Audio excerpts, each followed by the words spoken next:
Eva no Exílio.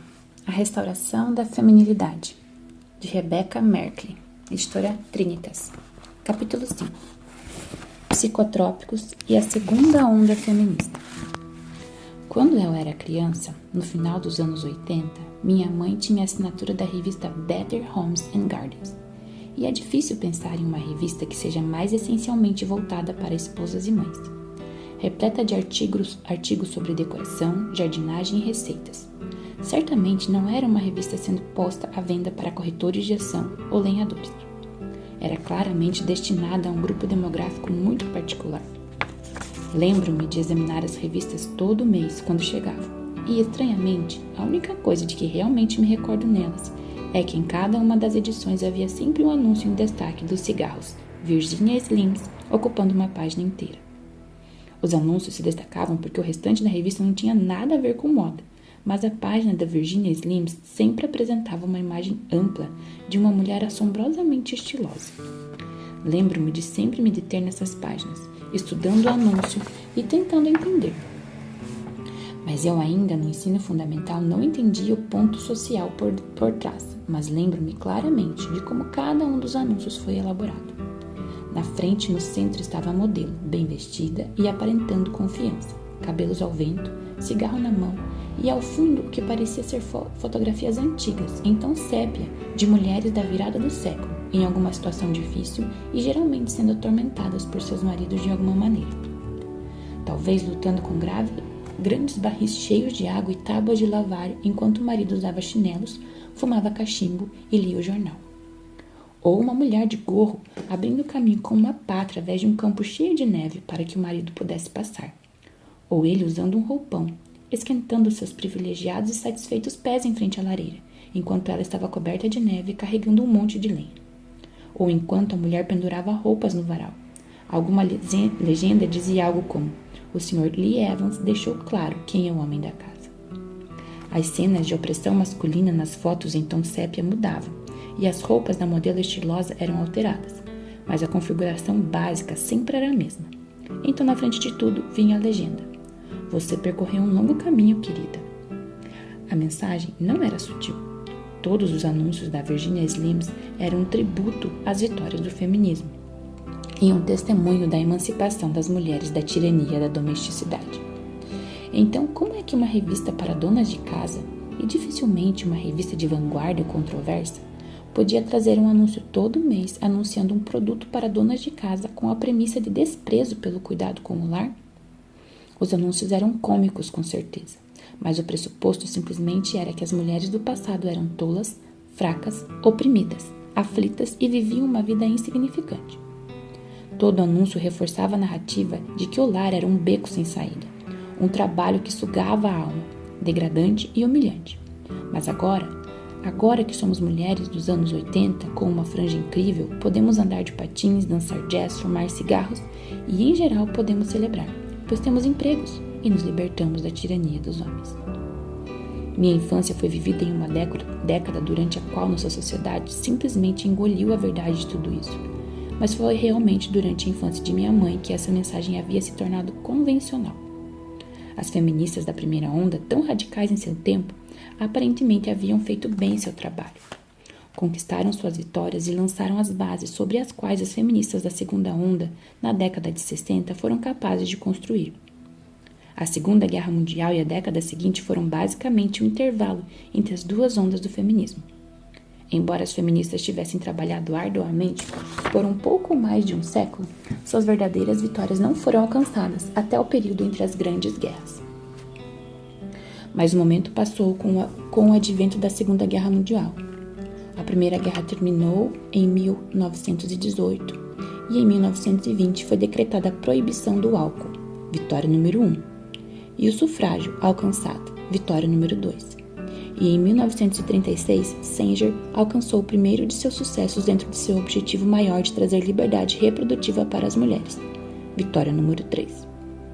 Os principais objetivos das feministas da primeira onda tornaram-se realidade. Mas em 1941, apenas 5 anos após o sucesso do controle de natalidade de Sanger, os Estados Unidos entraram na guerra na Europa, o que mudou drasticamente a face da América. Os efeitos da Segunda Guerra Mundial nos Estados Unidos são fascinantes, mas esse é um assunto muito grande para iniciar aqui. Basta dizer que na década de 50, o papel das mulheres sofreu uma recaída da trajetória em que parecia estar antes da guerra. O crescimento econômico maciço, os avanços tecnológicos, o aumento da natalidade, o advento dos subúrbios americanos foram fenômenos que moldaram profundamente o país. Superficialmente, uma década de valores familiares saudáveis, férias em peruas para visitar os parques nacionais, seriados familiares de comédia na TV e alunos do ensino médio vestindo jaquetas de couro e saias rodadas nos bailes escolares podem fazer os anos 50 parecerem em um retrospecto idílicos. E, no entanto, em 1963, uma mulher chamada Betty Friedan publicou um livro chamado A Mística Feminina, no qual partiu em pedaços a noção de que as mulheres americanas estavam vivendo um tempo de felicidade plena. O livro foi um enorme sucesso e sua publicação geralmente é vista como o pontapé inicial da segunda onda do feminismo. O livro era basicamente uma articulação da apatia e monotonia descontente sentida pelas mulheres da geração da minha avó, que eram casadas e tinham filhos, e no entanto ainda eram infelizes. A sociedade dominante da década de 1950, nos Estados Unidos do pós-guerra, havia sustentado que o objetivo de uma mulher deveria ser casar-se e ter filhos. Então, por que, uma década depois, todas essas mulheres que haviam alcançado esse objetivo se sentiam na realidade passadas para trás? Friedan tocou em um ponto muito profundo do descontentamento entre as donas de casa americanas, e o livro se espalhou rapidamente. Friedan descreveu a condição lamentável da dona de casa, presa para sempre ao seu papel meramente biológico, o de ter filhos, e incapaz de encontrar realização ou significado em buscas mais elevadas e mais desafiadoras. Descreveu o tédio sentido pelas esposas e mães americanas detalhadamente e chamou-o de o problema que não tem nome. Uma sensação de apatia, tédio e falta de propósito, associada ao medo assustador de que a vida está passando por você. Grande parte da força de seu argumento residia no fato de estar assegurando às leitoras que elas não estavam sozinhas, que milhões de outras mulheres se sentiam exatamente da mesma maneira. As mulheres adotaram essa ideia em massa, com o entusiasmo aliviado de alguém ter descoberto que todas as suas dores e sofrimentos são realmente uma condição médica genuína, e não apenas isso, uma condição que tem tratamento.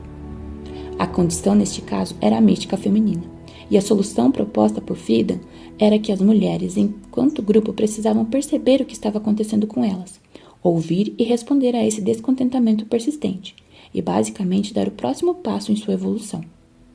Num sentido que vai além da vida de qualquer mulher, acho que essa é uma crise de mulheres amadurecendo. Um ponto de virada de uma imaturidade que tem sido chamada de feminilidade para uma identidade humana plena. Observe isso, da imaturidade à identidade humana plena. E qual foi a imaturidade? A própria feminilidade. As mulheres precisavam deixar para trás o feminino, a fim de se tornarem plenamente humanas. E é claro, uma vez que essa premissa é concedida, então, por definição, precisamos olhar para trás, para aquelas mulheres da virada do século, ou mulheres que abraçavam tradicionalmente papéis femininos e vê-las como menos desenvolvidas, menos inteligentes, menos evoluídas e, honestamente, menos humanas. Olhar para trás para essas mulheres envolve necessariamente olhar para elas com desprezo. O simples fato de o livro ter sido tão bem sucedido nos mostra que os Estados Unidos estavam cheios de esposas desiludidas, desencantadas e infelizes. Afinal, não eram os homens que compravam o livro dela. E a resposta entusiasmada e generalizada em certo sentido justificou seu argumento. Você já notou como os bebês ficam extremamente irritados logo antes de darem um novo salto no desenvolvimento? Antes que sejam capazes de se sentar, ficam agitados e mal-humorados, como se soubessem que estão deixando de fazer alguma coisa. Então, um dia, eles aprendem a se sentar e pronto. Tudo está em paz no mundo novamente. Pelo menos até um pouco antes de engatinhar. Então, ficam todos mal dispostos de novo até descobrirem como se engatinha. Friedan estava basicamente diagnosticando o incontestável descontentamento generalizado das mulheres americanas com o mesmo fenômeno. Elas precisavam se desenvolver, precisavam dar o próximo passo, e assim a felicidade seria uma consequência. Sua resposta, sua solução para a mística feminina estava na oportunidade de uma carreira fora de casa. A identidade de uma mulher não deveria ser encontrada apenas em seu papel de procriadora e organizadora amor da casa. Ela precisava alcançar a autorrealização, deixando tudo isso para trás e lutando por algo mais. Essa mensagem foi incrivelmente dinâmica nos anos 60 e tornou-se tão universalmente aceita que na época dos anos 80 você podia não apenas assumir a verdade dela, como também brincar sobre isso nas páginas extremamente incontroversas da revista Better Homes and Gardens. Além disso, podia fazê-la com confiança, sabendo que ganharia dinheiro com o anúncio ao colocá-lo ali. Parece não haver dúvida de que Friedan sabia das coisas. As mulheres dos Estados Unidos eram verdadeiramente infelizes em seus papéis de donas de casa nos anos 50. No entanto, esse pode muito bem ser um conceito difícil de entender, porque é muito contrário às representações comuns da década, a maioria das quais parece muito vintage, pitoresca e imaculada, num estilo bem dos seriados de TV daquela época.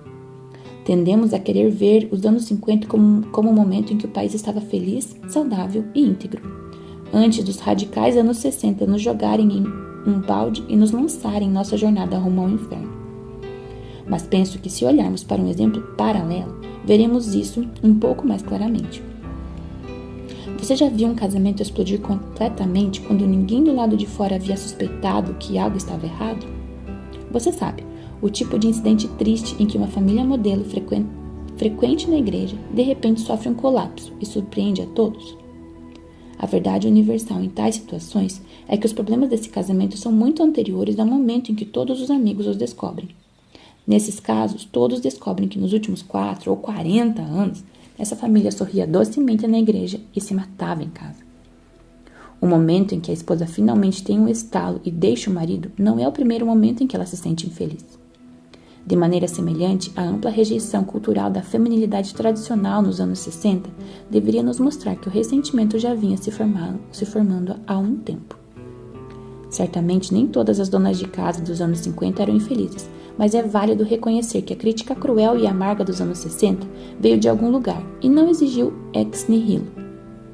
Quando as mulheres dos anos 60 anunciaram em voz alta, "Nós odiamos isso, estamos pondo tudo abaixo", acho que é justo supor que elas odiavam isso e também que queriam pôr tudo abaixo. As sementes do nosso feminismo atual, portanto, são anteriores a Friedan e suas teorias sobre a mística feminina. Ela nunca teria conseguido avançar com esse argumento a menos que as mulheres dos Estados Unidos já estivessem ansiosas, prontas, quase desesperadas para ouvi-lo. Então, o que tanto esperar estava acontecendo com as mulheres dos anos 50? Por que se sentiam tão miseráveis? Como poderiam estar tão infelizes e tão enfadadas de tudo? Como mencionei, Friedan pensou que sabia o que estava causando o problema e em 1963 propôs sua solução para as mulheres infelizes dos Estados Unidos. O que precisavam era da oportunidade de seguir uma carreira fora de casa e da liberdade de deixar para trás seus filhos e maridos, a fim de realizarem-se. Ela apresentou sua hipótese. A nação embarcou junto com ela. E no último meio século, o experimento tem sido conduzido. Já percorremos uma boa distância agora, de forma que parece ser válido examinarmos as evidências e ver se Friedan estava certo. Então, atualmente é permitido às mulheres americanas perseguirem seus sonhos no local de trabalho?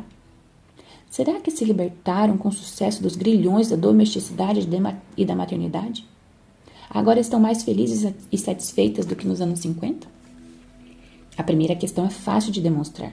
Segundo o Ministério do Trabalho, as mulheres representavam 47% da força de trabalho dos Estados Unidos em 2010.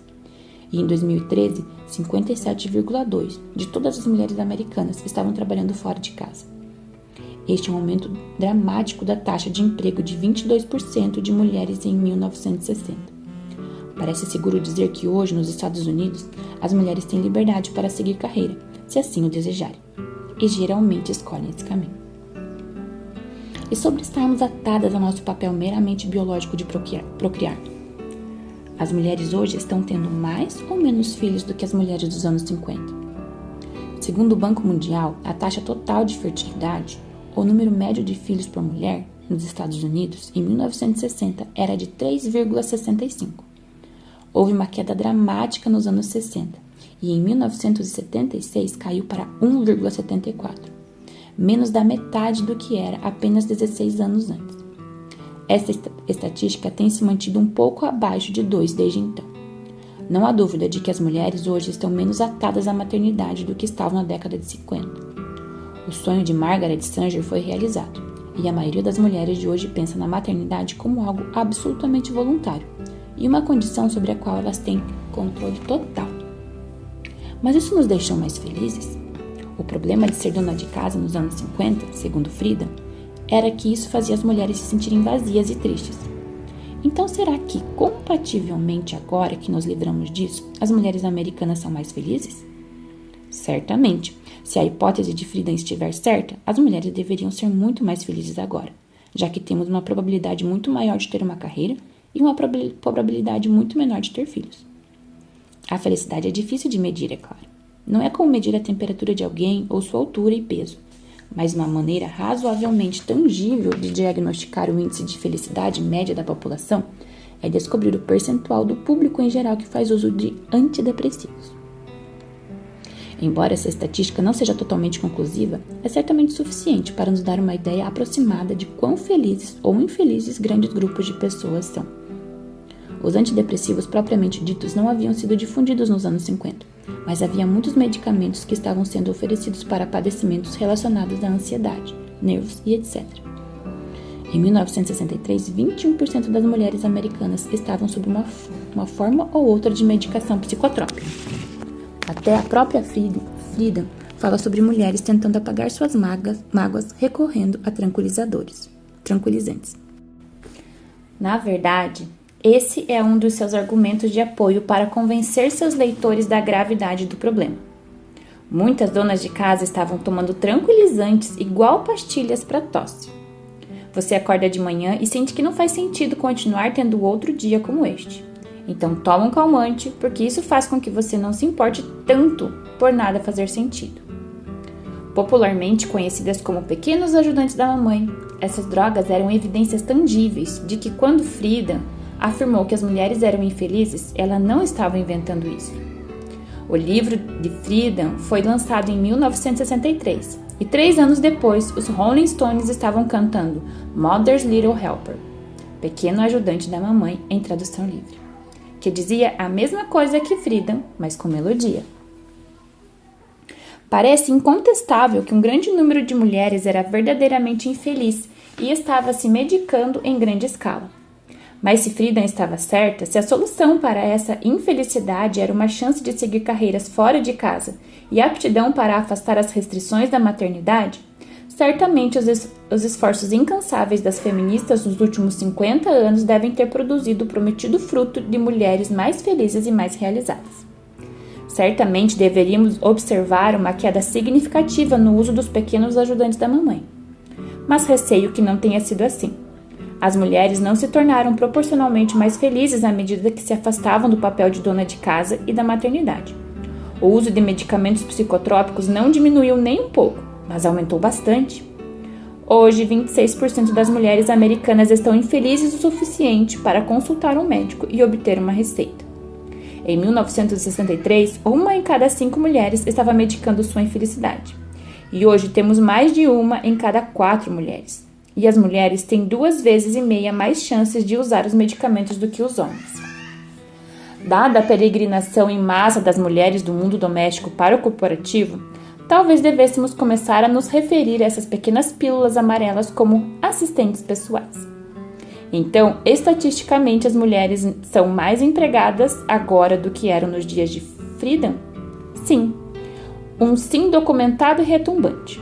As mulheres estão menos atadas ao seu papel biológico? Sim.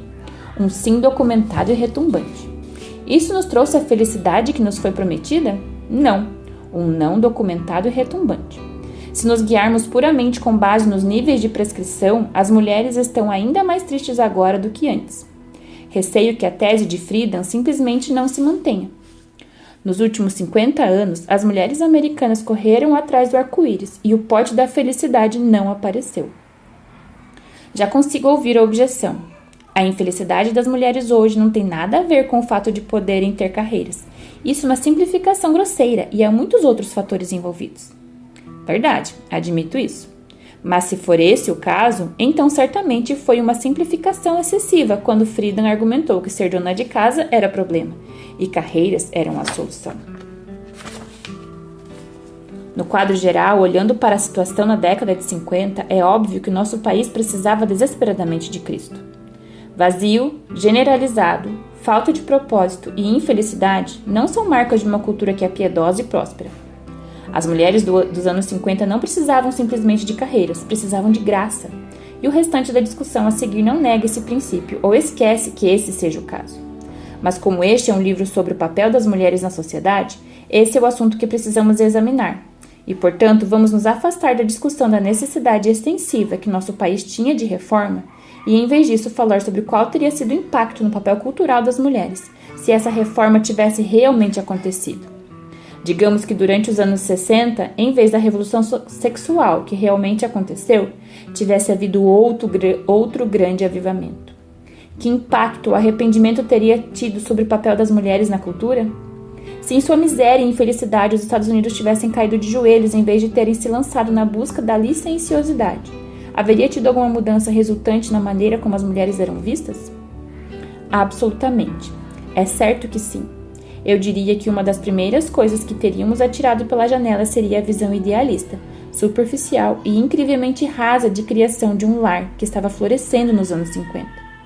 Em algum ponto do caminho, o país engoliu uma mentira envenenada sobre o propósito das mulheres, e ao fim dos anos 50 começou a se sentir nauseado. Mas foi só nos anos 60 que os vômitos começaram. Não basta olhar para o estágio de vômitos, reconhecer que é inútil e problemático, e argumentar que devemos voltar para o momento em que havíamos comido a ostra podre. Mas ainda não havíamos começado a sentir o enjoo. Se hoje, de alguma forma, conseguíssemos recriar com êxito os anos 50, também teríamos inevitavelmente recriado as condições previstas para os anos 60. Essas 2 décadas são um pacote. Com frequência, conservadores e liberais estão brigando por uma questão completamente irrelevante quando se trata disso. Os liberais acham que o vômito era necessário e útil. Não importa que nosso país esteja agora com febre alta, tremendo com espasmos no chão, sem sinais de melhora. E os ultraconservadores argumentam que toda essa situação é terrível. Então voltemos logo àquele idílico e nostálgico dia em que comemos a ostra podre. E a comamos novamente. Às vezes, acho que precisamos trancar as 2 partes em um armário em algum lugar e deixá-las discutirem entre si, enquanto tentamos avaliar honestamente a situação e esperançosamente encontrar uma resposta melhor.